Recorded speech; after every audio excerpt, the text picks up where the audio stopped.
Let your light shine before others, so that they may see your good works and give glory to your Father in heaven.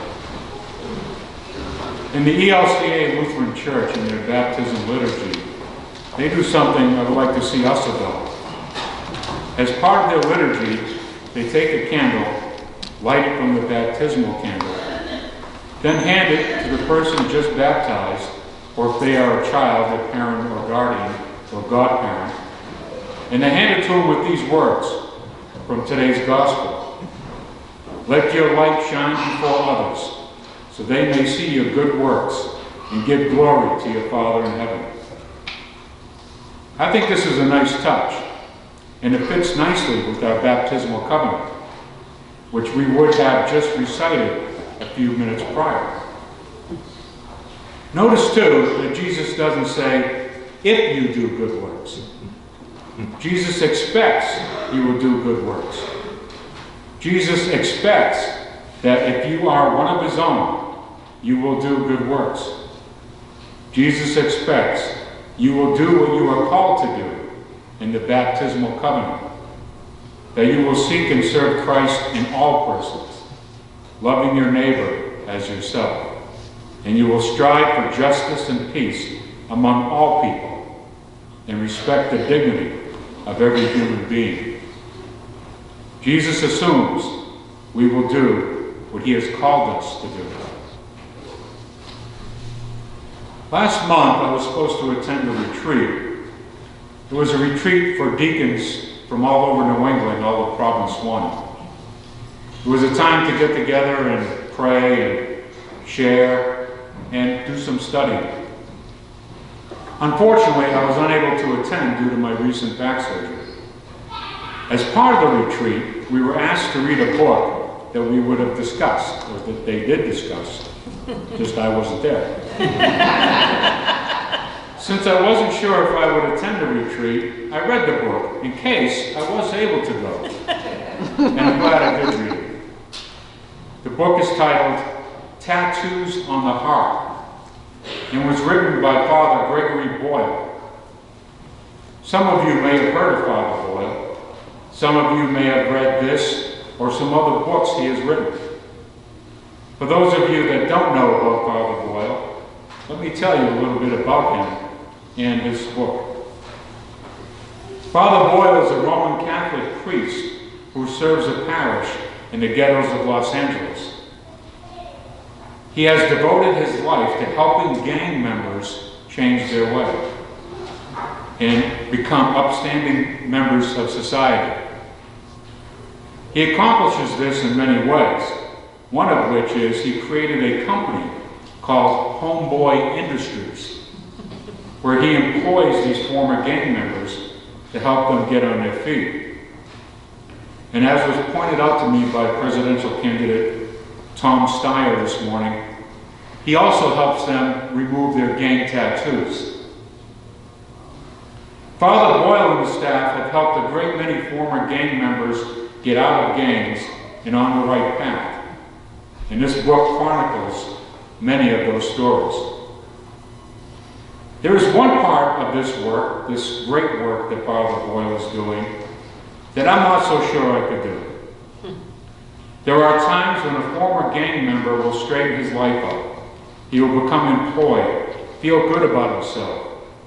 More often than not, he has children and has become a great father.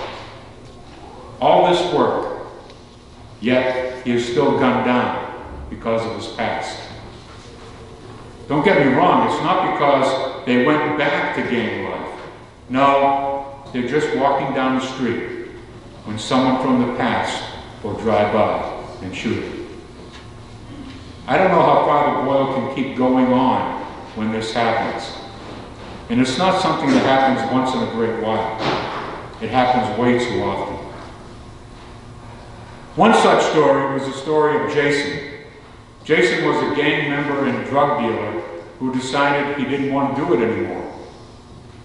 One time he told Father Boyle he figured out why he was, quote, out there for so long.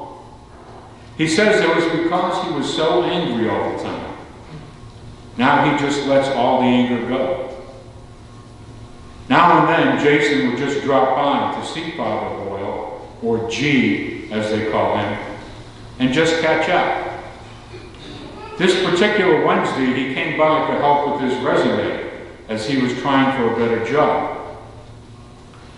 Father Boyle asked if he was all set for his daughter's baptism this coming Saturday. Jason said he was, and that he bought a dress for her, and she was going to look beautiful. The next morning, on his way to a job interview for a better position, Jason was gunned down. Someone drove by and shot him. Father Boyle baptized Jason's daughter at Jason's funeral mass. This is what Father Boyle writes in his book about the funeral mass, where he uses today's gospel. I landed on the gospel that I wanted to use in his liturgy. Jesus says, "You are the light of the world." I like it even more what Jesus doesn't say. He doesn't say, "One day, if you are more perfect and try really hard, you'll be the light." He doesn't say, "If you play by the rules, cross your T's and dot your I's, then maybe you'll be the light." No, he says straight out, "You are light." It is the truth of who you are, waiting only for you to discover it. So for God's sake, don't move. No need to contort yourself to be anything other than who you are. Jason was who he was. He made a lot of mistakes. He was not perfect. And his rage called the shots for a goodly chunk of his life. And he was the light of the world. Beautiful words from Father Boyle, and true words. You are all the light of the world. As children of God, we are all light of the world.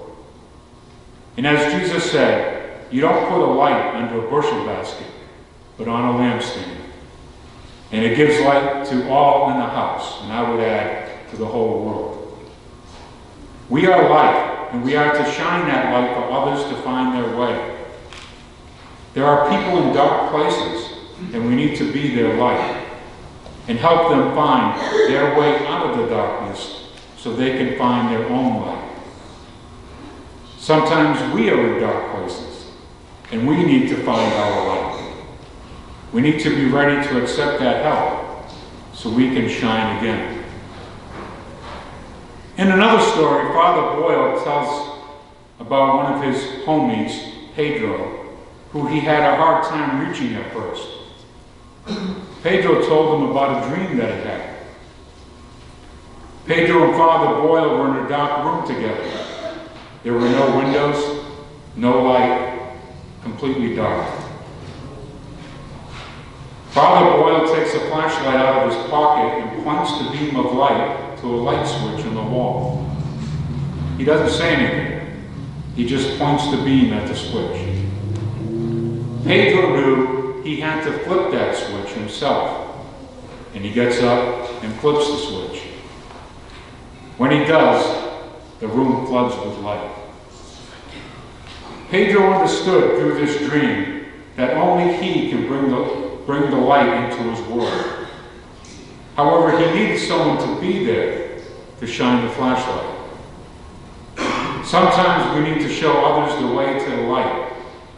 And sometimes we need others to show us the way to the light. Sometimes you hold the flashlight. Sometimes someone holds it for you. Together, we can keep the light of Christ shining. Before I conclude, I'd like to add a little personal note here. Yesterday afternoon, my wife and I drove down to Massachusetts to my mother's house, where my brothers and sisters, my 5 brothers and sisters, along with a brother-in-law and a niece, were there. And we celebrated the service of anointing of the sick for my mother, and we shared communion. This morning, as I was about ready to walk out the door, I got a call from my sister saying my mother had passed. We are all the light of the world. Teresa was the light of the world. She was the light for her 6 kids, 5 grandkids, and 10 great-grandkids. Let your light so shine before others, so that they may see your good works and give glory to your Father in heaven. Amen. Amen.